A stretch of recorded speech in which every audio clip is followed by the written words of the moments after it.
So last time we talked about parallelism, and I just started talking about parallelism. Really, there's so much more in the book, but today I want to jump directly into concurrency.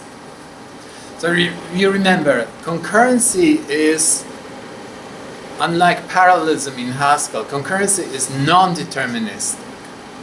So if we do non-deterministic things, we probably want to use the I/O mode for that. So concurrency really is a phenomenon of the I/O mode. And the way it's implemented in Haskell is sort of based on the communicating processes, communicating sequential processes. Only it's a little bit more general, because you can create dynamically your channels, you can create threads dynamically, everything is very dynamic. So communicating processes in Haskell are called threads. Now we've used this, but these are not the operating system threads. These are not heavyweight threads. They're very lightweight processes implemented in user space, and they have access to the same memory, so they can exchange things through memory. And so these are the processes. They are called threads, and the communication is done through these variables that are called MVars, and these are actually variables in the sense that they change. They are mutable variables, MVars. So of course, I told you in the beginning that you can do mutation in Haskell. Then I said, no, there's no mutation in Haskell. Then we talked about the I/O monad, in which we do mutate the world and we interact with a mutating world through the I/O mode. So the only way to interact with something that's mutable is through the I/O monad in Haskell. So all this stuff will actually live in the I/O mode. And you can think, you remember this analogy that I/O monad actually consists of actions where the state of the world is being passed along from action to action, and it keeps mutating, right? So you can express the stuff in terms of pure functions if you include this state of the world as being state, and also that I/O actions are combined together in pure way, and finally the total action is executed outside of main by the runtime. So here we have a similar thing, except that the unit here is not the whole program, but a thread. So a thread is sort of like a micro program. So a thread must take, just like the Haskell program takes main, which is an I/O action, right? Contains main as an I/O action. The same way, a thread is created by passing it an I/O action. So sort of like we are giving it the main, and we are saying, well, here's your main, do something, and we'll take it back from you. Okay, so every thread looks at the rest of the world just like a Haskell program through the eyes of the I/O monad, but it also interacts with other threads as if they were part of the world. They are external. So all the interaction with other threads goes through the I/O monad. So like a thread is waiting for some message from another thread, right? It's like calling getChar. Same thing, right? Something is coming from the outside world, and it will be actually encapsulated in an I/O action. And if it wants to send a message, it's like printing to the screen, right? It's creating an action that will, at some point, eventually output something to the screen. So like good job.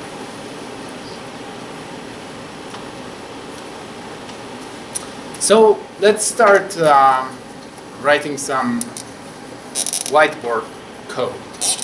Right? Today we won't be using computers, we'll be just writing programs, and without the compiler, they will be correct because we know that. So the first thing is, how do we create a thread? So we create a thread by calling this function fork.io. Fork.io. Okay? And what's the... now this function has to take, like when you're creating a thread, you give it this thread function. Here we are giving it a thread action, right? So the thread action that we are giving it is an IO action that doesn't really return anything. So it's like main, main is also an IO action. This is your main, execute it. Don't return anything to me, I don't care. All the results of the work that's going on inside the thread have to be passed through channels. Okay, so this action will probably contain internally these channels for communication, and it will be pushing data somewhere to another thread or to main thread. And when you start a thread, when you are forking a thread, the result of forking a thread is the thread ID, right? But also it's encapsulated in IO. Right. Why is it encapsulated in IO? Well, imagine that we didn't. Then what would we get? A thread ID. Would it be the same thread ID every time we call fork.io? Obviously not. Every time we call fork.io, we get a different thread, right? And this is sort of shown by Pat giving you this thread ID inside the IO monad. It says this stuff is hidden inside IO monad. You cannot get at it, but you can perform some operations on it. Right? You can fmap over it, you can bind through it, and so on. But you cannot get the thread ID because thread ID is different every time. So just like we had with, get child, same thing. So this is the IO action that will be executed, right? And this fork.io creates this lightweight process that will be executing in the background and just goes away, forks itself into a new world. So that's one part, creating threads. The other part is communication between threads.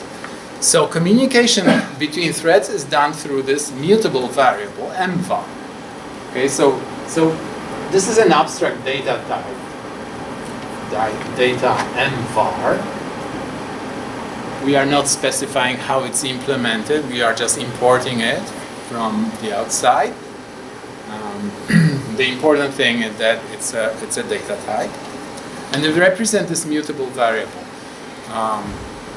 So, in order to create a new MVar, right, we have two functions. One creates an empty MVar. So this is called new empty MVar. It's a long name.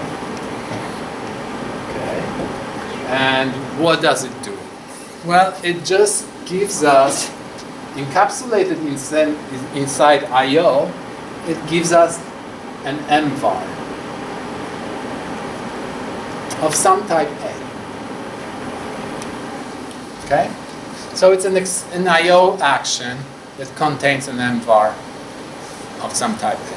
Now you might ask, what type is this? Right? How do I create an MVar of integer, for instance? Well, you can either specify the type explicitly, or you can let the compiler figure out. I mean, from this you cannot figure out what A is. But the moment you start using this empty MVar, right? So the moment you push or read something from it, you commit to some type, right? And from that point on, this will be an MVar of this particular type. And that acts retroactively in your program. The compiler figures out what the type must be. So is that dynamic typing? No. No, it's done during compilation. The compiler goes through your text, right? And finds, and in the beginning assumes, I don't know what this variable is here, type variable. I have no idea. But then it goes through the program and finds the usage of this MVar and sees it's typed in a particular way. So it solves these equations where say, you know, I have to unify all these types, and it turns out that A must be an integer, or A must be a tree, or something else, right? That's So during type checking. You never use the return value if you never use this MVar, then nobody cares. Nobody cares, right? It will be a polymorphic thing forever. You can have a polymorphic thing if you don't use it. So an alternative is to create an MVar from a value. So you explicitly pass it some value of type A, or some expression of type A that can be evaluated, and again you get I/O of MVar. Okay, and this time you know what A is because you are passing it an A, right? So this is an initialized MVar. This one is uninitialized. Doesn't have anything. But an initialized MVar is not like initialized pointer in other languages, okay? It's a perfectly legitimate MVar. Because MVar has two possible states, empty and full. So when you create an MVar using new empty MVar, you create an MVar in an empty state. It does not contain any value. Right? You have to put something in it in order for it to contain a value. So we have to have ways of putting stuff into an MVar and taking it. Okay? So to take, we use take MVar. Okay? So you have to give this function the MVar that you want to take from. MVar of some type A. And what you get out of it, what do you get from it? IOA. IOA. Yeah, you cannot get an A because every time you call take MVar, you would get a different A, right? This is a pure function. So you have to. Stands for magical. Yeah. Magical variable, yes. And of course, put MVar is very similar,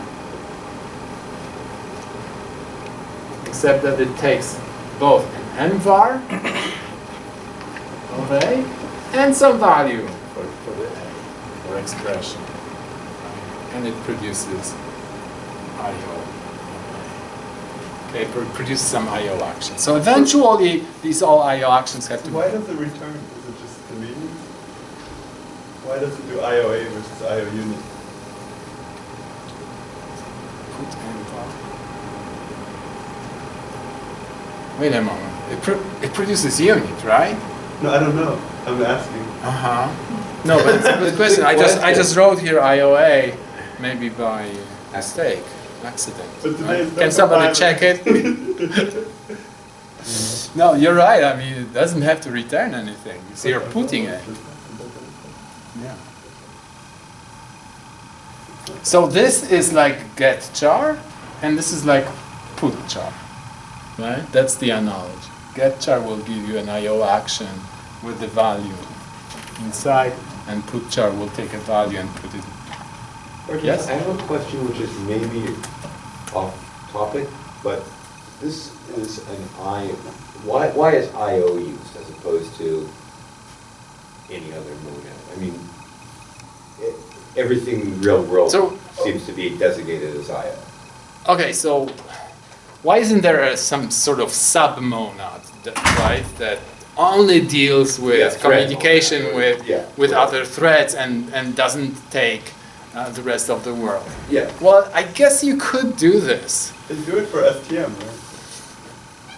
Yeah, for STM they do this. They introduce this, but it's not really a submonad of I/O. But the thing is that, as I talked in the beginning about what's concurrency versus parallelism, right? Concurrency really is a way of dealing with input and output, right? You are interacting with the world. You are reacting to some output from the world, and you want to do it with reduced latency. You don't like latency. So you use thread to organize the input and output, to react to it. You're writing handlers for something. Either it's user input or it's internet. So FRP does interaction with the world, but FRP? they don't call it I/O. No, they don't. And the FRP is a completely different model for interaction with the world. Okay. So in this model, since we have this I/O, we can mix interaction with other threads and interaction with the world. We can from this I/O monad we can put some MVar and then print something from the same do block, right? Because it's the same monad.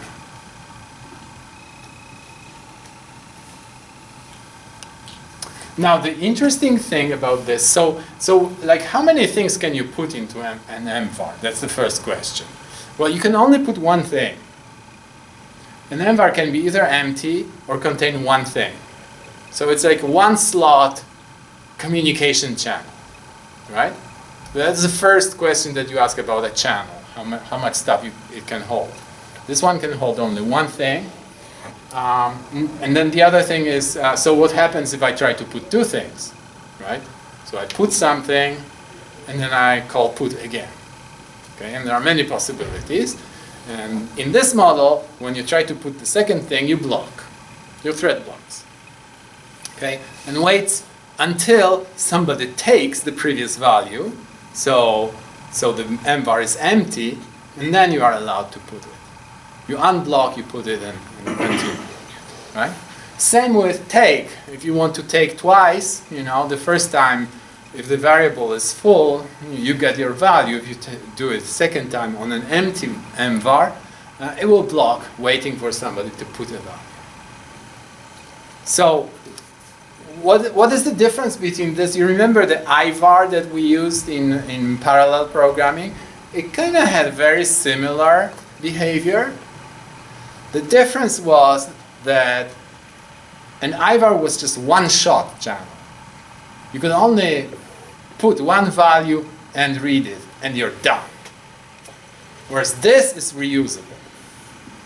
In this model, you can put, somebody takes, you put another thing, somebody takes, and so on. So they can repeatedly put new stuff and take new stuff. But for every put, there has to be a take. So I'm saying for every put, there has to be a take. So there is a mechanism, because this is true, there is a mechanism in Haskell, some sort of simple mechanism for detecting some of the deadlocks. For instance, suppose that there is a thread that calls take and blocks. What if there is nobody else who has access to this MVar? They will never put anything. This thread is blocked forever. It's deadlocked, right? And this can be detected because we have a garbage collector. And the garbage collector from time to time, stops the world and follows all the pointers, and it also follows all the MVars, right? And it goes through all the MVars and says, okay, I see an MVar that's blocked, and I don't see anybody accessing this MVar. Nobody has a reference to this MVar, right? Because it's marking all the things that are accessible, and in this set of accessible MVars, there isn't any other MVar, any other pointer. So this kind of deadlocks are detected, and they will cause an exception. Oh. Yeah, it will kill the program. That's a useful thing for debugging your program, not a useful thing when you are... Is that somewhat unique to Haskell, or do other ones? I think it is, maybe there are other functional languages when this is true. But this combination of garbage collection and having only one type of lock, which is the MVar. Right? So in this particular model that uses threads and MVars, that can be done. Wait, so this is like the building block for... We'll see what we can build out of it, right? These are the primitives, and notice how few primitives we need, right? We need fork IO, we need the MVar with 1, 2, 3, 4 functions, and that's it. All concurrency can be built out of these building blocks. So that's a fantastic job they did to extract really the minimum number of interfaces that is necessary to implement this. Everything else is built on top of this. Well, there's also STM. Okay, so the first thing that we can implement with this, very simply, is use an MVar as a simple lock. Right? You can have an MVar, the simplest MVar that contains a unit. Right? So the only thing that this MVar can do is either be empty or full. Right? And if you want to use it as a lock, then you simply ask everybody to take from this MVar. You start with an MVar that contains a unit, so it's full, and then everybody who wants take this lock just takes from this MVar. So the first guy will get the value, right? And everybody else who wants to access this will block, because the MVar is now empty. And this guy who took the value, he does something, and then puts it back, puts unit back, right? So it doesn't have to hold on to it, because unit is always available from thin air. Puts it back, and suddenly the other threads can unblock and get the MVar, right? So it's just like the simplest lock. The problem with this, obviously, is once you have lock in your system, right, you will get into deadlocks, and we'll talk about this. So this does not prevent deadlocks, by no means, okay? It's just a lock.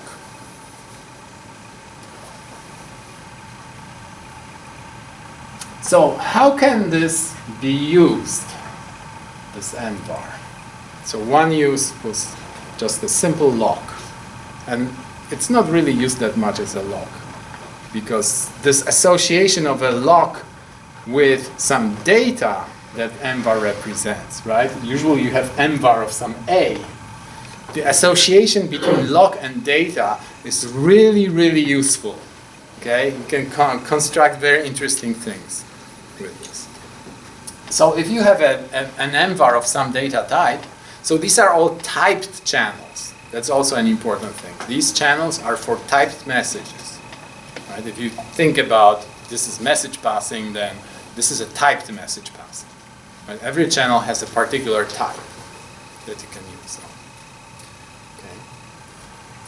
So the next simplest thing is to just use this channel, the MVar, as a channel for communication. Right? So just one side puts some message into an MVar, and the other side says get message, and then get this message. So threads can communicate by message passing easily. So that's implementable immediately. Very simple. It's not very practical. In many cases it's good enough, but it's not extremely practical because it creates a bottleneck. Right? If you have a channel for communication that only can pass one value at a time, or can absorb one value at a time, and then blocks everybody else, well, then a lot of threads might block on it, trying to put something in, and a lot of threads can block trying to get something. Right? So, and the next better thing is to have a channel for communication that can store multiple data, right? A queue, for instance, right? So it's reasonably simple to build a queue that's flexible, that can grow and shrink, using MVars. And I'm not going to show this because it's a bit of code, but you can find it in the book. It's a pretty simple construction that using MVars, just chaining them, produces a queue. So with a queue like this, you have the traditional message passing implemented, right? You have a buffered queue that can grow, and you can put messages in it, and the other side can just consume these messages. So it's like a producer-consumer thing with an possibly unbounded buffer.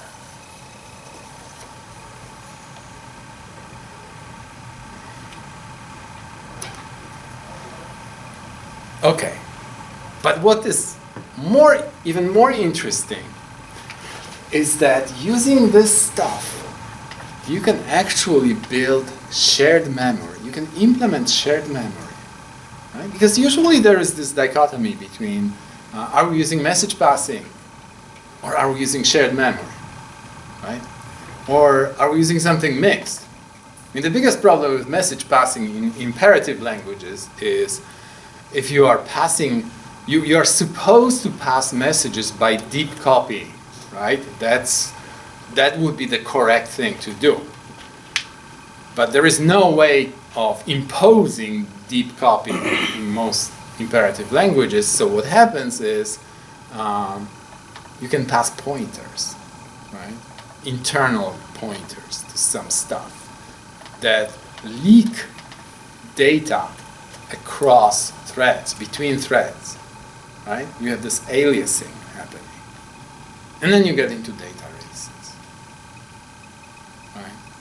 So that's like the biggest problem with message passing. Of course, if you have message passing between machines on the network, this cannot happen because they don't have access to the same memory. So that guarantees that you have to first serialize the message, you have to pass it over the wire and deserialize. So you cannot pass a pointer this way, right? But threads, lightweight threads, they share the same memory. If you pass a pointer by mistake, you have a data race, almost guaranteed, right? Here, this is impossible, right? Because we have immutable data structures. So we are really passing aliases left and right, but they are pointers to immutable data. So who cares, right? And also, because of immutable data, it's cheaper to pass messages between threads in Haskell. So in any other language, imperative language, you have to do the deep copy. Here you don't have to do a deep copy. You can just pass a pointer to, like, a huge list or a tree or whatever you have, right? And you'll be sharing a data structure, but it's fine because it's an immutable data structure. Okay? So it's not only safer in Haskell to do message passing, but it's also faster. Well, maybe there is a constant somewhere there hidden, so I don't know if this is always faster, right? But theoretically, you don't have this O(n) time of passing a message where n is the size of the message.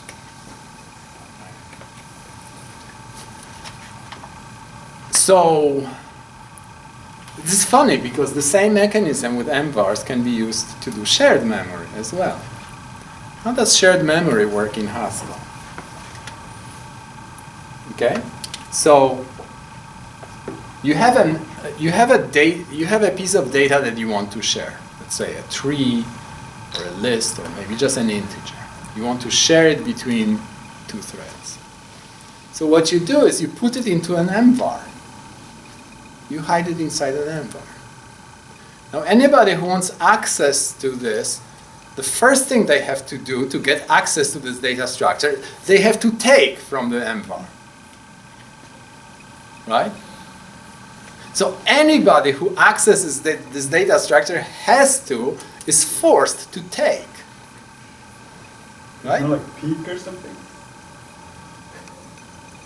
I think you can implement peak on top of this, right? But you There's no other way to access this data that's hidden in MVar other than by taking an MVar. And when you take an MVar, you have removed the data structure from the MVar. MVar is now empty, right? You have access to this data structure, your private access, right? Nobody else can access it because when they try to take, they block because the MVar is empty, right? So you have locked it, essentially. Now you can read from it, you can find the value, if it's a map, you just find the value that corresponds to some key and you return it and you put it back, right? Without changing it. You put it back and now suddenly all the other guys who wanted to have access, they get access. Right? What if you want to modify? Well, first of all, you have to get the data. And at this moment, you lock it, because now the MVar is empty automatically. Every time you call take, you empty the MVar. Okay? So it's locked. Nobody else can access it.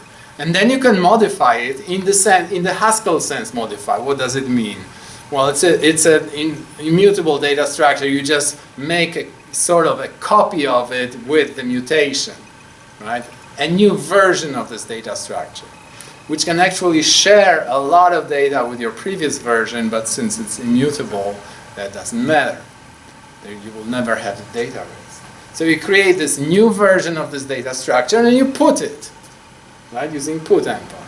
And at this point, you are unlocking it atomically. You modified the value, you unlocked it, and everybody else can go ahead and take or put whatever they want. So you have like automatic protection for your data that's foolproof. So nothing prevents you from using a stale value, right? You can do a take, you have the old value, somebody else does a put, somebody else does a take, they have the new value, you have the old value. Right. Okay. Right. But that's true about any locking mechanism, right?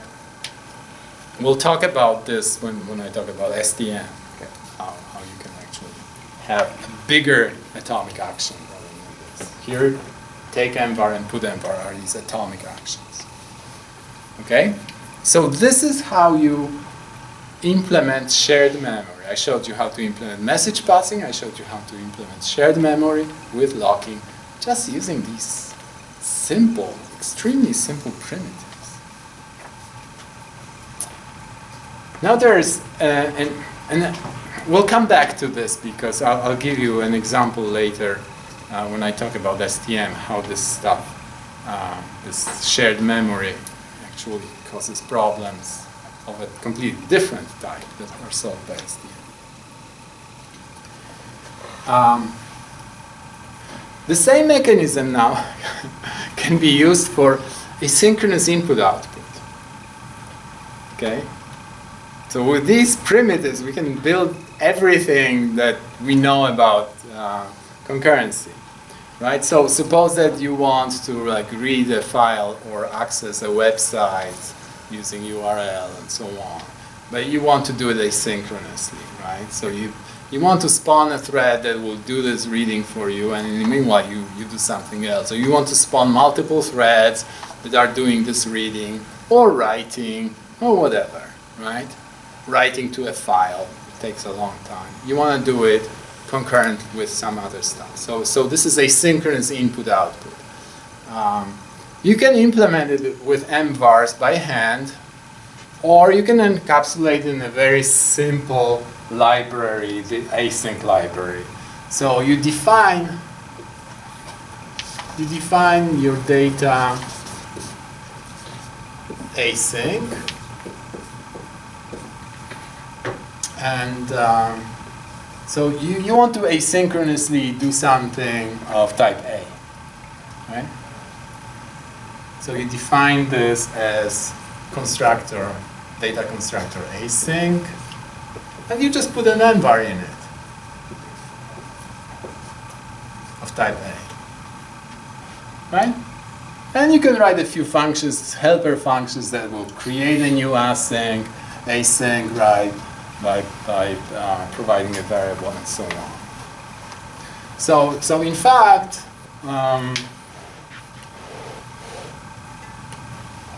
if you want to now start an async action, okay? Suppose that you want to start an async action. So you have to give it an action to be executed. So it has to be something of the I/O type, right? Like reading a file, read me a file, open a file, give me a file handle, and so on. But do it asynchronously. You use this function async, the helper function, and it takes an I/O action of type A, right? So this is what you want it to do in the background, like open a file, right? And what it returns is an I/O action that contains async. You can think of this as a future, okay? You just told it to do some action, and it gives you a future. This I/O of async is your future, right? It keeps evaluating this A by accessing, let's say, a file system, right? And when it finally gets the A, it will come up in this, right? So we can even implement it right here on the spot. Async. It's a very simple implementation. You give it some action, right? This I/O action. Okay, and you open the do block. What kind of do monad are we talking about? The I/O monad, right? We are talking about I/O monad. So in the I/O monad, again, you can do both external world, and you can do communication with other threads. Same monad. So we'll create a new variable for communicating with the thread, between threads. So we do new empty variable, new empty MVar. Okay. We don't have to specify the type, right? Because this is new empty MVar. We'll see the type later when we actually have access it, right? And then we fork I/O of what? Well, this other thread is supposed to what? Perform the action, right? And then signal, right? So we'll create a do block here in which two actions have to be done, right? So we'll do the action.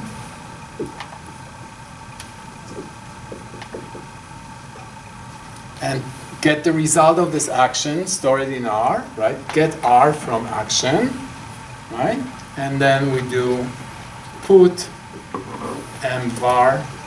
See, MVar was empty, so now we can put it without blocking. Put MVar of our var to this guy. The result. Okay? So that's our little do block where we perform the action, get the result, and we put MVar into. So this is another I/O block inside this I/O block, right? We can nest them. And finally, we have to return. What do we return? Well, we have to return this async guy, right? Async. So return $. Async or paren async, and when we construct async, we pass it a variable, right? MVar. So this is our MVar. We put async with this MVar, right? So that's a very simple implementation, and that provides us as asynchronous input-output, just like this. Yeah. Is that cool? Now what happens afterwards? So we started an async action, and then we do some other stuff, right? This stuff is going on in the background, and eventually you want to get the result. Well, we have to have another function called wait that waits for the result. If it's not ready yet, then it will wait, and otherwise it will just. So this wait takes this async action that was returned by async, this future, right? Future value of A. Pattern matches it. Async to some MVar. Yeah, async contains this MVar that we created here. And it just does read MVar.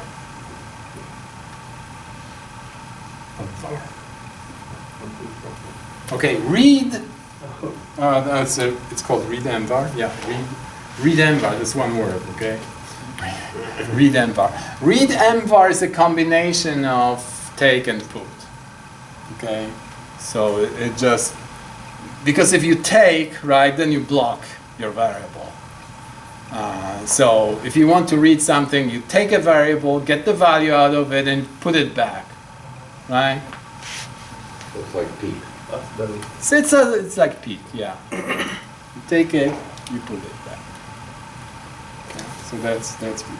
So You don't do take because you would. Are we supposed to understand how wait will actually, how it works? I mean, you've got blocking, I guess, but Mm-hmm. how does Well, it? so think about it, how this is going, right? So we create this async action. So we create a variable, and we return it inside the async. Now, in the meanwhile, since we did fork IO, in the background, this is happening. This action might return immediately, then it puts MVar, the result in MVar, and when we call wait, read will immediately return, right? Because it's already there. But if this action takes long time, Yeah, and we get here, yeah, right? Then the var is still empty. We created it as an empty, right? right. We haven't called put MVar yet from this other thread. So this will block trying to take inside read, right?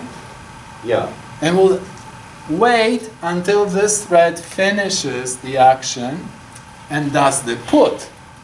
When this thread does the put, this one wakes up and retrieves the value. so where was the mechanism of waking up? You showed us how it blocks. Right. How do- So take MVar. How is take MVar implemented? Take MVar. If the MVar is full, then it will just return A Yeah, inside the IO, right? but if it's blocked, But if it's empty, there's nothing to take, it will block. And it will wait until somebody puts. Then it wakes up. is it clear to everybody but me how it wakes up? Oh, it's being waken up. Right, that's an implementation detail. By the runtime. Okay, the runtime does all the magic behind the curtain. So it has a scheduler, for instance. The runtime has a scheduler. It has actually this kind of round robin scheduler.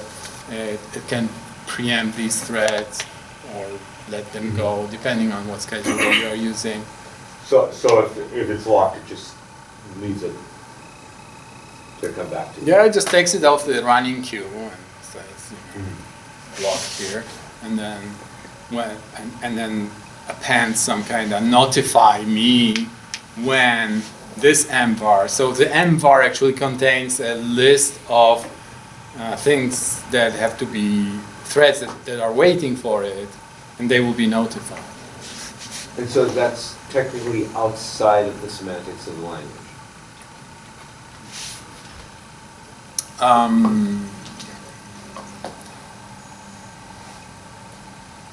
The semantics of put and take.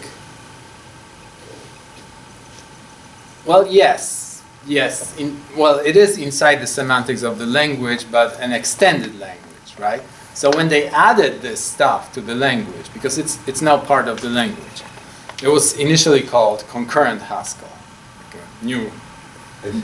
new branch of Haskell. Now it's just Haskell. Haskell contains this. The runtime has all the mechanism for doing this, right? So now it's part of the language. And in the original paper that described concurrent Haskell, they actually wrote the semantics for it too, right? They were unable to write denotational semantics for it, but Okay. they were able to write operational semantics. So there is operational semantics for this subset of Haskell. I see. Okay, yes? I did want to mention one thing about read MVar, which is that it actually does have to be a privilege in MVar, so you cannot implement it safely in terms of take MVar and put MVar, Mhm. because there's a race. Because like, let's say I take the MVar and someone else puts it in between me taking and putting. Now my put is blocked. Uh-huh. And another reason it's different is that you have multiple wake up on read MVar. So if we have multiple blockers with taking, Mhm. only one of them will be woken up. Right, right. Right, but whereas with read Fairness. MVar, it's safe to fairly wake up everyone. Mhm. for the estimate. Yeah. This is also something that is different from STM. In STM, so what Michael is saying is that the implementation of this is such that when there are many takers blocked on the same MVar, when finally somebody puts a value, what happens? Do all of them wake up and try to retake the MVar? No. Only one of them is woken up. And it's done in a fair way, so first in, first out. Right?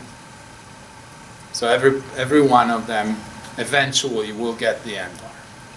So that's a guarantee of MVars. It's fair. It's not true about TVars when we're talking about STM. So is that why you even need to put it back in, because there's multiple ways where one can Yeah, to let them so everybody. go at it, yeah. Mhm. Okay. I think we can take a break now and then I'll talk about STM.